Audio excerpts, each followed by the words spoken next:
So welcome to Let's Be Clear, the Clear Company's series of podcasts introducing business leaders and experts across diversity and inclusion to share with us their experiences and encourage all of us to do more in the field of equity, diversity and inclusion to make the world a better place for everybody. And today I'm absolutely delighted that we've now got Nick from Greene King joining us today as the CEO of one of the UK, I think it's the UK's largest leisure company, comprising 2,700 pubs, clubs, restaurants, I think it is, Nick. So huge amount of influence there across communities, across employment, across supply chain, coming out of backdrop of where the leisure industry has been under intense pressure for various reasons, not least of all is COVID. So we're really excited to have you with us today, Nick, and for you to share with us your experience of trying to create an inclusive organisation for everybody. And I know that Greene King and yourself has set out a really ambitious plan,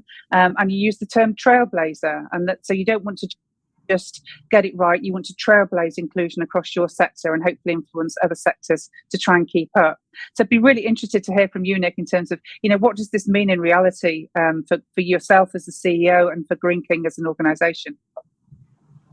Yeah, thanks for having me on this, Kate. It's great to be here and great to be talking about a really important subject. We're not quite the largest leisure company in the UK. We've got about 2,700 pubs around the UK. We also brew as well, so we're the largest sort of integrated pub and brewing business in the UK, but we have 40,000 employees across the UK. So it's a big organisation, and it's a big organisation to create change in as well.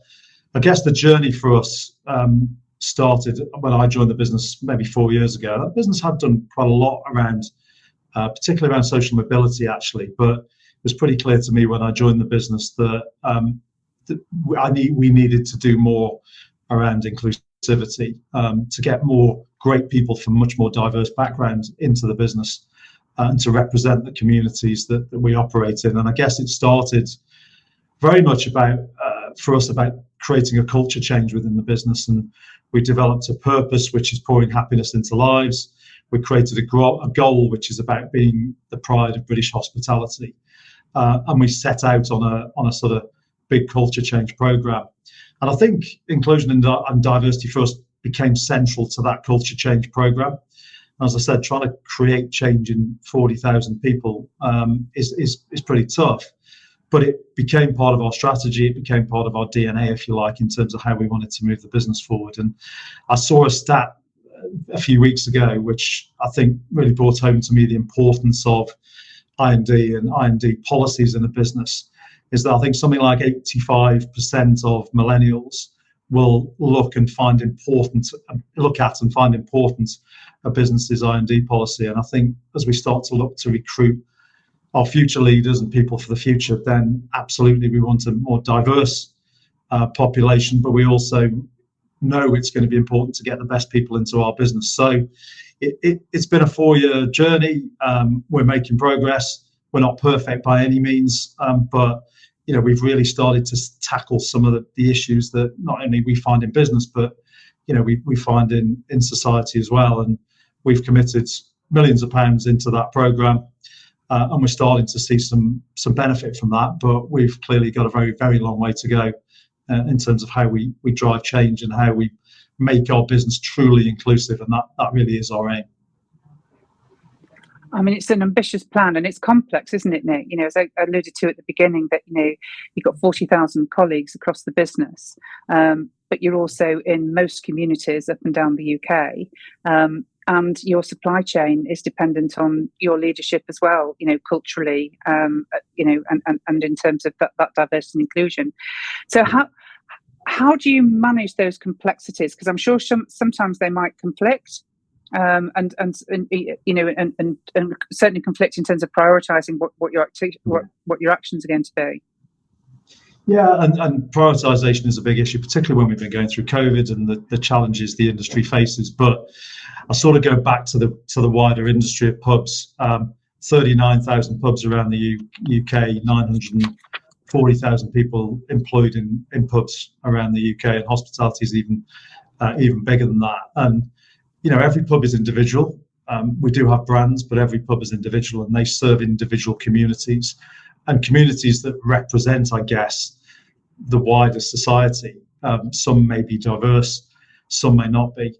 Some of our people and our managers may come from backgrounds where they have no lived experience of racism, of discrimination in any way, and actually trying to get so many managers, and we have about 2,000 managers across the business, to understand what we're trying to do is really, really complex. And we started out by putting a development program in called Elevate, which is a leadership program, I guess, for our general managers, and part of that program was about leading inclusively, and some of the issues that people are likely to face and some of the challenges they're likely to face, and helping them through how they deal with those challenges. And one of the things that I'm really proud of that we have been able to achieve and is paying real dividends for us is our employee-led inclusion groups. That we have 4 of them.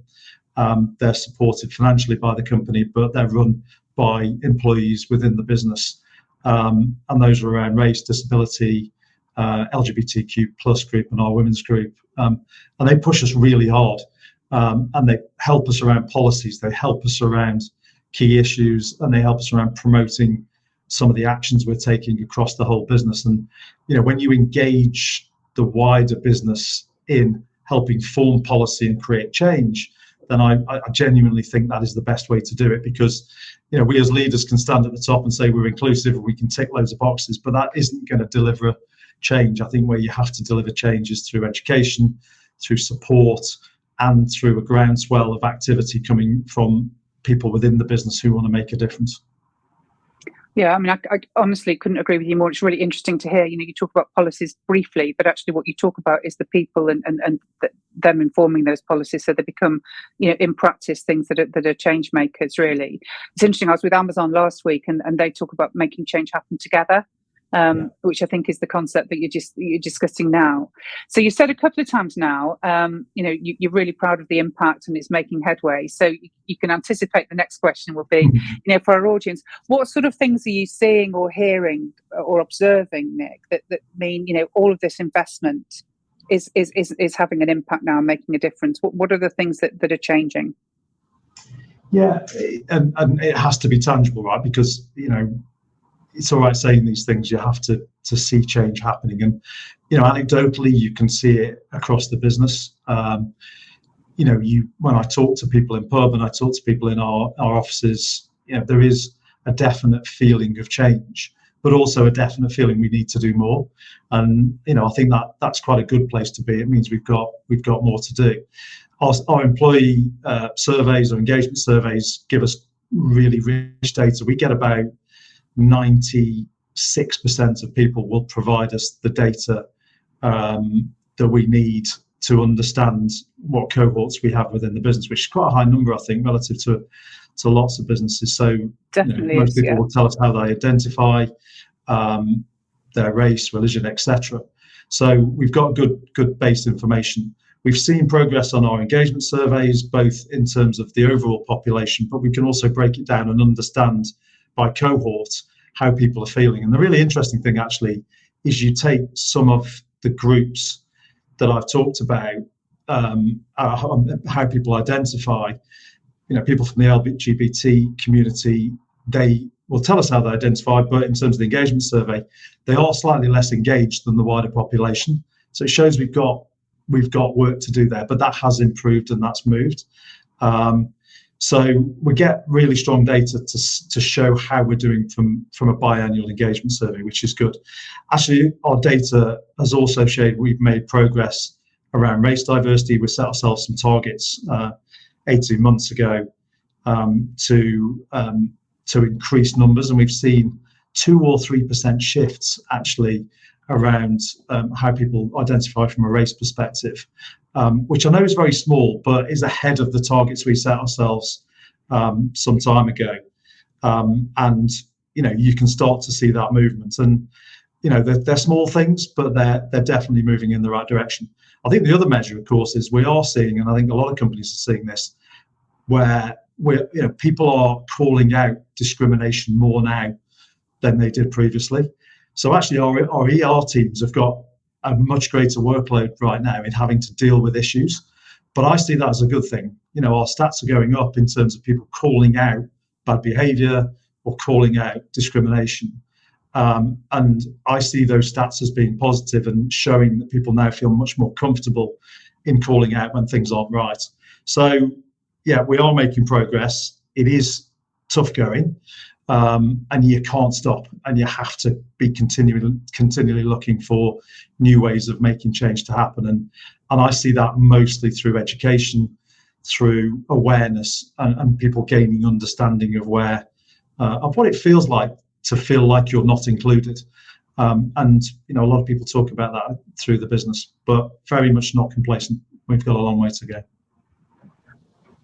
You always say that whenever we meet, that you'll have done more each time we meet, and you still say, but we've still got a long way to go. And I think that's a really positive thing.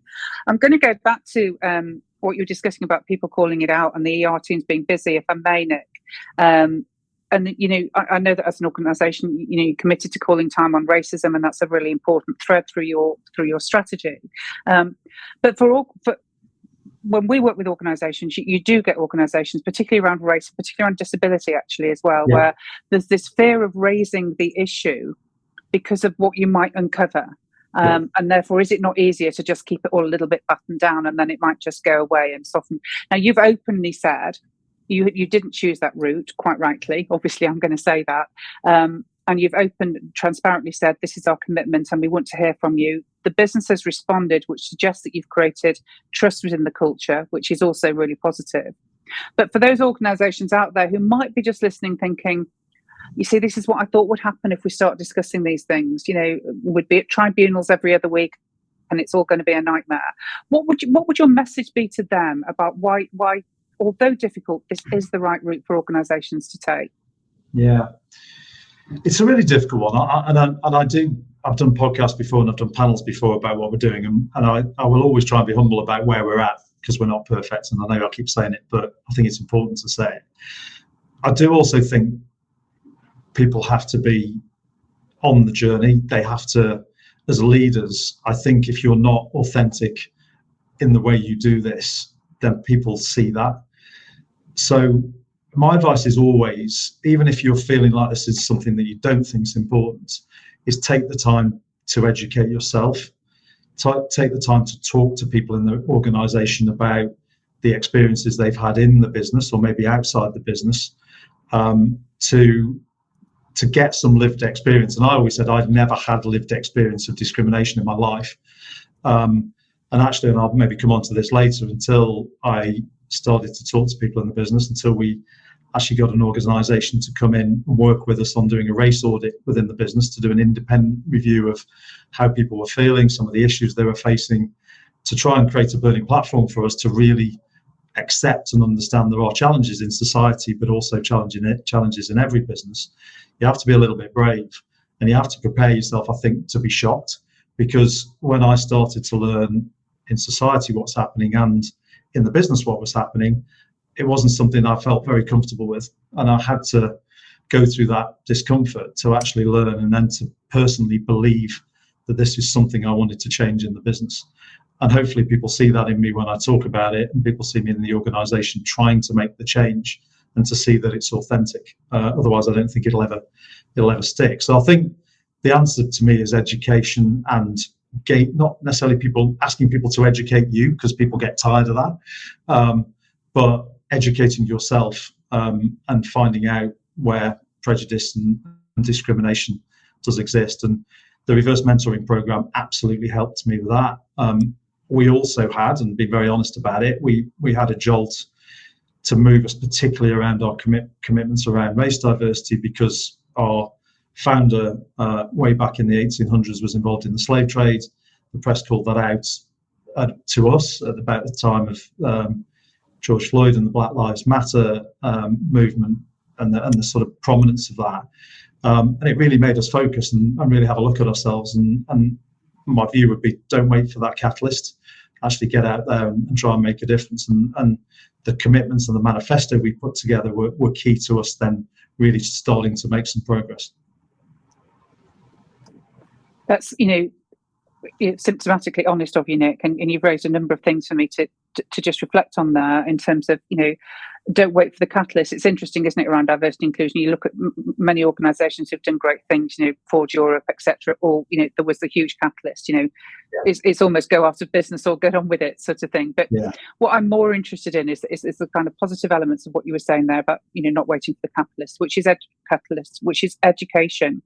And I think you're talking about two sorts of education here.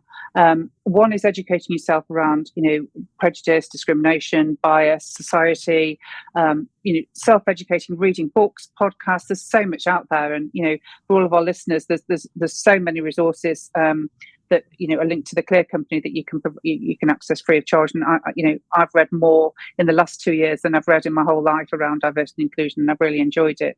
But I think the other piece of education you're talking about is know your facts. So, don't complacently look at your organisation and think, I'm a lovely person, I've got really nice people around me, we're all genuinely authentic people who don't want to get it wrong. Because actually you need to look deeper than that, don't you, and find out, well, actually my good intentions aren't translating into good practice. So how do I assess that gap, and then how do I bridge that gap? Yeah. And you did a race equality audit, was part of what you've done there, and you've also got your pulse surveys, etc., giving you information around your organisation, which is good. I mean, we always say know your starting point, because otherwise you're never going to know what your end point is. Yeah. And interestingly, in my experience, the more paternalistic the culture in an organisation, the more likely it is to have a non-inclusive culture, because it's that kind of treating people as childlike as opposed to mature adults, with professional opinions. So I think there's a really strong message, and I'd encourage all of our listeners to think, educate yourself, find out what's going on, be prepared to be shocked, and be prepared to be open, and don't be defensive. I think, to me, the more professionally mature boards that we work with are those that take this information, don't go, but is that really a representative sample? Really, if it's only 25% saying that, really, then that means 75% are okay. That's the wrong attitude. So take it on the chin and really find out how that feels is great. I know that we've talked before about the fact that there's changes in society that are having an impact on your organisation, and particularly there's the travelling community you want to engage with. They're important aspects of your future, and of the communities in which you operate, and I'd be interested to learn about those dynamics, Nick, because that's something that I'm sure a lot of organisations are experiencing, and I know you've got a really positive approach to that, but you're not hiding from the challenges. So what would your thoughts be around that, or what can you share with us? Yeah, I think the context to this, I think this is, to some degree, is directed at pubs, but I think it does go into wider society. I think the more we've got into thinking about inclusion, the more we've thought that, or seen that it's a much broader topic than you would, and there are more issues around much broader areas than you would initially think. And one of the challenges that our business has faced and continues to face is managers who are connected directly to customers day in, day out, is about how they act and how they deal with customers in a pub environment. And one of the challenges that we identified, and someone pushed us a little bit on as well, actually, is around how we understand and how we treat customers who are from the Gypsy Roma traveller community. And that's quite a broad community, actually. I think if you spoke to some of our pub managers and people who work in pubs over the years, they've said they've had challenges around that community in pubs for quite some time. And again, I think there's a sort of natural bias there that a lot of people have, and I would include myself in that. I didn't understand until quite recently, actually, some of the facts around that community and some of the challenges and some of the prejudice and some of the discrimination they face. So we started, again, trying to educate ourselves and trying to talk to various associations about understanding how we deal with situations in pubs that maybe come about when pub managers interact with GRT, we'll call them. We shouldn't necessarily say that, Gypsy Roma Traveller Community. And it can be very, very challenging for people to work through that. So we've started to educate ourselves. I had a session with one of those associations who represent that community recently, and they gave me some incredible facts and some real understanding of what they face day in, day out as a community. And, I'll say one of the facts now, and they won't mind me saying this, but it blew me away and made me start to think a little bit more about this area. And that fact was that 50% of people from those communities die before they're 40. And you have to sort of take that fact in for a little while and go, why is that? And it's because of their lack of access to education, lack of access to healthcare, and some of the prejudice they face in society. And to start to understand their backgrounds, their histories, their family histories, and why they live in the communities they live in. And those sort of facts push me into a direction of trying to find out more. And it's certainly an area now we're looking at very closely, because we know situations do happen in pubs with travellers and our teams that are not right, and we have to try and solve that. So we're a long way down. We're not a long way down that line. We're starting to dig more into that and want to do more around that area. But it just shows you, there is stuff you really don't know or understand about the background to why certain communities face that level of discrimination, and it will really help us understand how we're then going to act differently in our pubs day in, day out, actually. I'm sure I'm in the state you were in when you first heard that statistic, is that shocked and deeply troubled is probably the best way I can describe it. And I'm with you. I just immediately want to know more. Immediately, I'm like, that's my train journey to London sorted for this afternoon. That's and you're talking about it in one particular community, but it does map across all the different communities that we're not part of, we've not experienced, we don't live in, and therefore how can we possibly understand them? So the more understanding we have, the greater the communication and the greater the harmony between communities. So, but that's something I'd encourage everybody to do, is let's just find out more about these communities that interact with us and our children and are our future, because that's just. This is a first world country. That's just not an acceptable statistic. Yeah. Struggling now to carry on. I operate on a very emotional level, Nick. Sorry. Yeah. I was stunned by it. My view was like, that can't be right. But this is information we've received from a very credible organisation. So it does shock you, but you need those shocks to then think differently. And I always take the view as if I can do one thing that makes the difference, then that's one thing that might not have happened had I not had that conversation, or had I not had that interaction. And it's the same around disability. We're probably not as far progressed around inclusion around disability, but I've taken the time to speak often to people who complain to me, and we've had challenges in pubs, particularly in historic pubs and very small pubs in London, where access is really difficult. And I went and had a conversation with a guy whose son was particularly disabled in one of our pubs, and they'd had a bad experience. And I left at the end of the conversation and said, what is the one thing we could do differently now?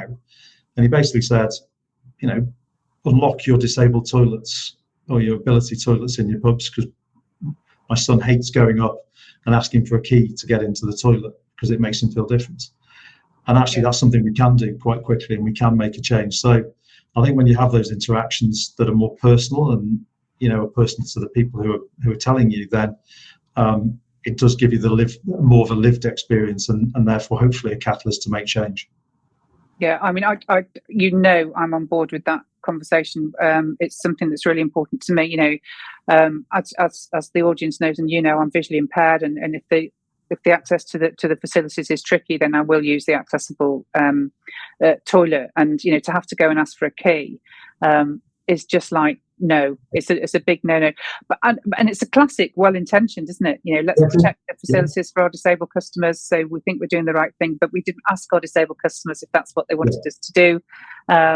So yeah, I think that's and I'd encourage all organisations listening to do that. And the other one is, I think I might have mentioned this to you before, Nick, but I went to a pub in the Lake District. I'm not going to be more specific than that. And they'd very artistically drawn a fantastic mural over the door to the accessible toilet. So I couldn't see it. So Yeah. again, if we're making them accessible, it's not just wheelchairs. Can we make them accessible so that we actually know where they are and can access them, and so on and so forth? But yeah, and I think that's a great, really practical example. And I mean, we talked about some other stuff last time we met as well. That that there are, your pubs are in listed buildings in difficult areas, that you're limited sometimes to what you can do. But I think you have come up with some plans, haven't you, to make sure that if not there, then where, for your disabled customers. So maybe you could share some of that with us. Yeah, again, we're still not perfect on it, and actually getting compliance is quite tough for everybody. So we are, through our property teams, actually, one of our property team is involved in the employee-led inclusion group called Ability, that supports us in this area, and getting access in some of these buildings is really difficult. So we have ramps available at every pub. Not everyone knows how to use them. How do we make sure they know how to use them? Where they are they working? So we're doing a lot of work on just making sure that those very simple things, like getting ramps into where you've got to step into our buildings. Pub managers in their own minds will move tables around, but don't move tables around where they're going to block access to the toilets. And even small things like that are quite important. We're also putting training programs in place, which again is just getting into people's minds that it's a really important area, and they have to think about it. We've partnered with the Disability Forum to help us support us in some of our thinking in this area as well, and also doing awareness sessions for managers to join around neurodiversity. Interestingly, colour blindness, and this, the comment you just made before, we launched about 18 months ago. I think I mentioned this to you. A thing called the dartboard, which is a sort of balanced scorecard of about 15 measures that we use around the business, and we use a brag rating, a blue, red, amber, green rating for how against each measure the business is doing. And of course, someone put their hand up at a meeting town hall we had one day, and they said, you've launched the dartboard, and we said, yeah, it's great, isn't it? And they said, I'm colourblind, I can't read it. And someone went, and we all went, oh my God, I can't believe we didn't do that. Now we put B, R, A, and G on each of the quadrants so people can see it. But that is just being aware and thinking, and getting that thinking into everyday way of doing business. And I think we're giving guidance to our comms teams as well about how we make change in that area, and also setting up events. I was up again, arranged by the E-League. I was up at West Bromwich Albion Football Club a few weeks ago, and the club set up an awareness session with what they call power chair football team, and a lot of them are England players actually that play in that team. And we all went and did events around understanding blindness and understanding the impact of that, but also being in a wheelchair or being in a power chair, and understanding some of the challenges you go through around access. And that getting that awareness up through our leadership teams is really key. And again, I think you make incremental change by doing that, as well as looking at some of the bigger policies we can put together to make the bigger change. Yeah, I definitely agree. And you keep coming back to the theme of lived experience if you haven't got that lived experience. And again, to judge is to discriminate on any level, isn't it? So let's not judge ourselves for not having that lived experience, but how do we educate and immerse ourselves in the world of others so that we can best understand and support it? And the best way to do that is obviously talk to others and be with them and get their input, which is where we started the conversation around your employee networks and the power that they've got and how influential they are. Nick, it's been absolutely fantastic talking to you. I know that you've got a lot more to do, so we will, with your permission, come back and get regular updates. But I think in terms of, from me, what I'd put out to people who are listening, listen to those around you, be prepared to take the hard knocks and the difficult lessons. And it's not, and don't keep saying it's easy when it's not, because nothing in life that's worth doing is necessarily easy, but it's doable and it's achievable, and the impact that you're having is obviously measurable in your terms. But before we part, I'd love to hear from you. Talking to our audience, which are mostly going to be people with organisations who want to be inclusive and create that culture.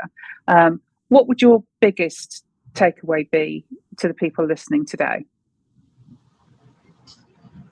Yeah, it's always quite difficult. I find the sort of telling bit of this quite hard, and I think it goes back to the comments I made earlier. Is again, boards will come to you and tell you to do things that are required by shareholders or regulation. And I think the biggest thing for me is that is not the reason to do it. I think the reason to create an inclusive organisation is to get better decisions. You get better people joining your business. People will stay with you longer, and I think long term that is great for business. And therefore, from a pure business perspective, that would be the drive. But also, I think it has to be authentic, and you have to believe that you're making a difference to other people as well, as doing it for business reasons. And I think if you can find your reason for doing it, then it comes across in much more of an authentic way. Well, thank you, Nick Mackenzie, for being your authentic self on Let's Be Clear podcast today, and for sharing your experience with such humility, as you always do, which I'm sure is one of the many reasons why you're a great CEO. And I look forward to speaking to you again soon and sharing more with our listeners. This podcast will be available on our YouTube channels, obviously, social media, Twitter, LinkedIn and Facebook. All of the details will be available for you all to join. Please go out today and do something different. As Nick says, if you can change the world just a little bit because you're here on it, then that's always a good thing. Thanks very much for joining me today, Nick. Thank you.